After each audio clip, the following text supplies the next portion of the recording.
नमस्कार।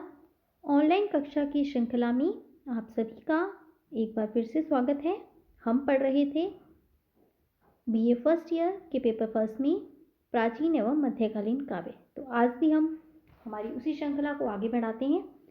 आज की कक्षा के अध्ययन का विषय है प्राचीन एवं मध्यकालीन काव्य और उसके अंतर्गत हम पढ़ रहे हैं पृथ्वीराज रासो, जो कि महाकवि चंद की रचना है और इसे आचार्य रामचंद्र शुक्ल ने हिंदी का पहला महाकाव्य मानते हुए चंद्रबरदाई को हिंदी का प्रथम कवि स्वीकार किया है।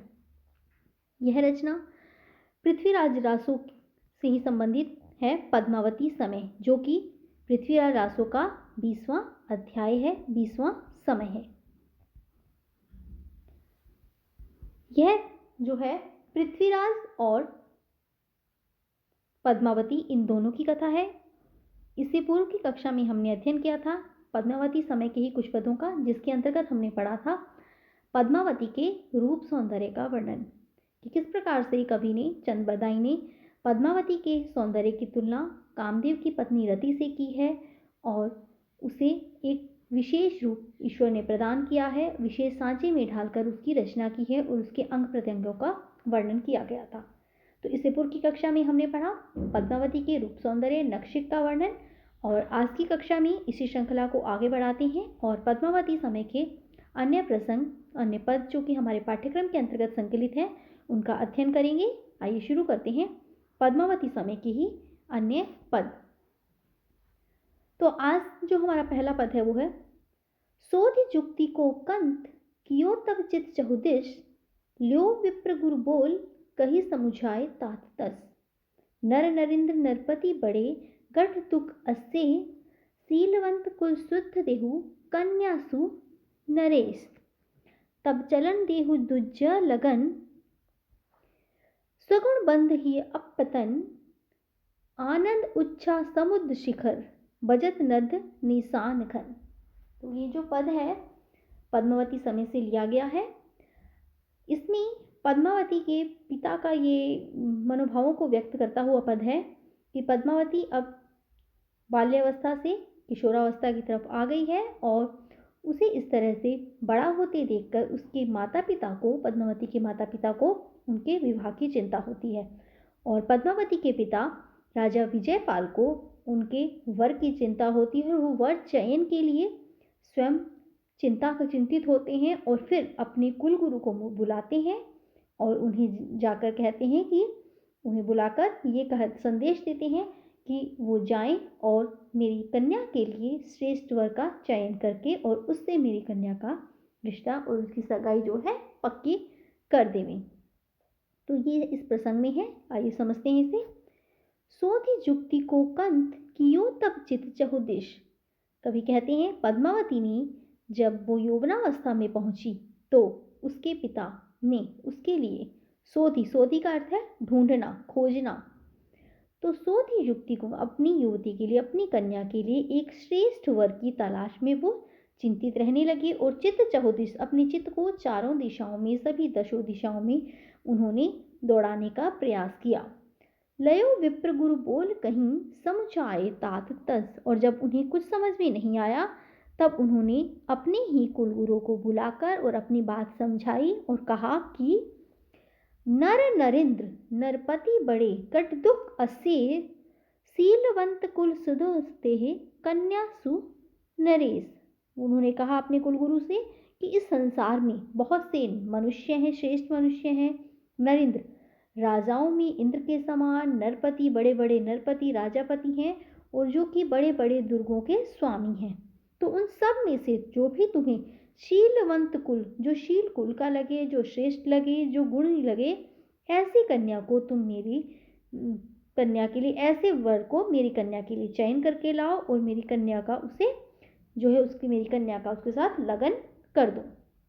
तो यहाँ वो कहते हैं कि नर नरेंद्र नरपति बड़े गढ़ दुख असे, सीलवंत कुल सुदस्ते कन्यासु नरेश। इस संसार में जितने भी श्रेष्ठ मनुष्य हैं, नरेंद्र हैं, नर राजा हैं, उनके पास असंख्य बड़े बड़े विशाल दुर्ग हैं और तुम इन सब में से जो शुद्ध कुल का हो, शीलवान हो, ऐसे श्रेष्ठ राजा को मेरी कन्या दो, अर्थात उसके साथ मेरी कन्या पद्मावती का रिश्ता, उसकी सगाई पक्की कर आओ। तो इस प्रकार से उन्हें इस तरह समझाते हैं। और तब चलन देहु दुज लगन, सगुण बंद ही अप्पयतन, और तब वो उन्हें चलने के लिए कहते हैं और साथ ही साथ लग्न की टीके की सारी सामग्री देकर उन्हें प्रस्थान करने का वो कहते हैं। तो इस प्रकार से जो पद्मावती के पिता विजयपाल का कुलगुरु हैं, वो उनसे पद्मावती के पिता से सभी लग्न की सामग्री लेकर और उनके पद्मावती के लिए रिश्ता ढूंढने के लिए प्रस्थान करते हैं।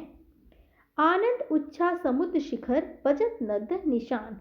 और इस प्रकार से जब ये समाचार मिलता है कि पद्मावती के लिए वर तलाश में कुलगुरु को भेजा गया है, तो पूरा जो है समुद्र शिखर नगर, समुद्र शिखर, ये समुद्र शिखर नगर के लिए आया है। समुद्र शिखर नगर जो है आनंद और उत्साह से भर जाता है, आनंद और उत्साह से परिपूर्ण हो जाता है समुद्र शिखर नगर। और वहां पर विभिन्न तरह के नगाड़े, भाजे, ढोल अपनी ध्वनि करते हुए सबको आनंदित कर रहे हैं।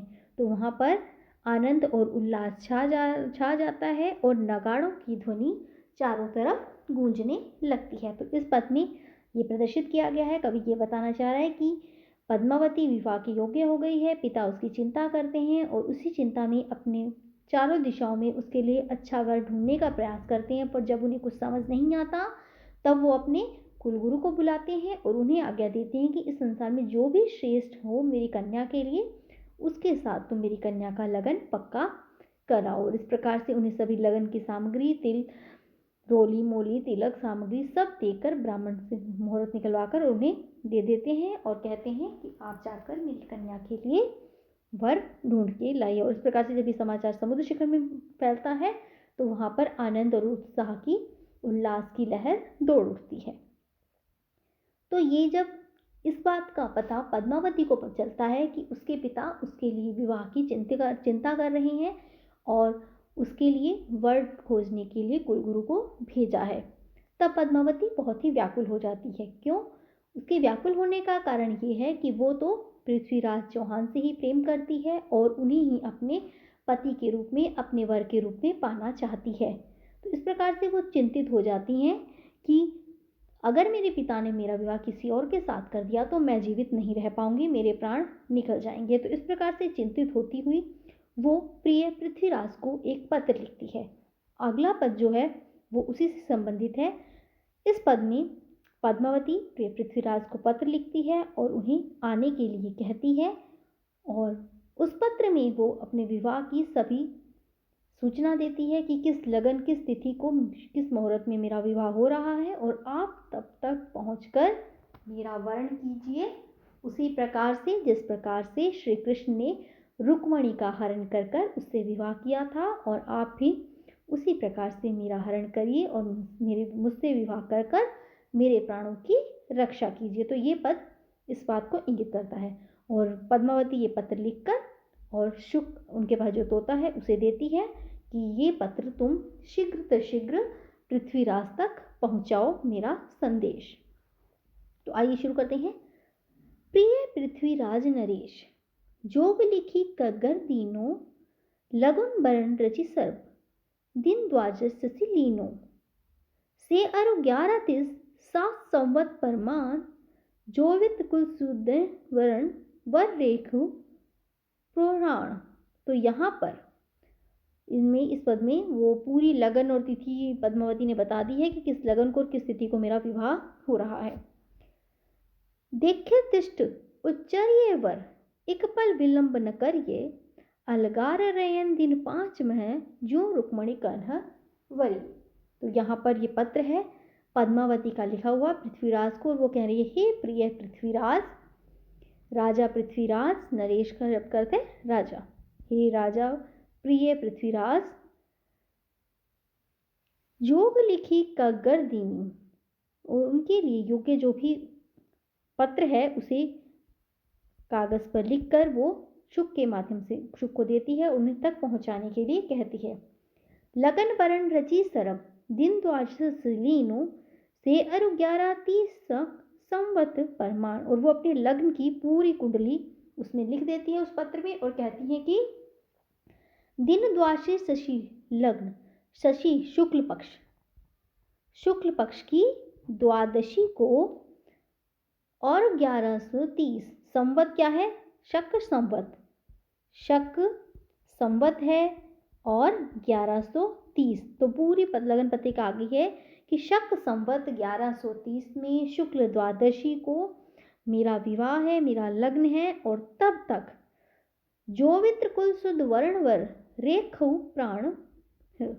तो यदि आप मुझे क्षत्रिय कुल की और अपने योग्य समझते हो तो मेरा आकर वर्ण कीजिए उस घड़ी को, उस लग्न को, और मेरे प्राणों की रक्षा कीजिए। तो यहाँ पर पद्मावती पृथ्वीराज से कह रही है कि मेरा विवाह जो है शक संवत 1130 में शुक्ल द्वादशी को है, और यदि आप मुझे क्षत्रिय कुल की शुद्ध स्त्री समझते हो और अपने योग्य समझते हो तो मेरा आकर वर्ण कीजिए और मेरे प्राणों की रक्षा कीजिए।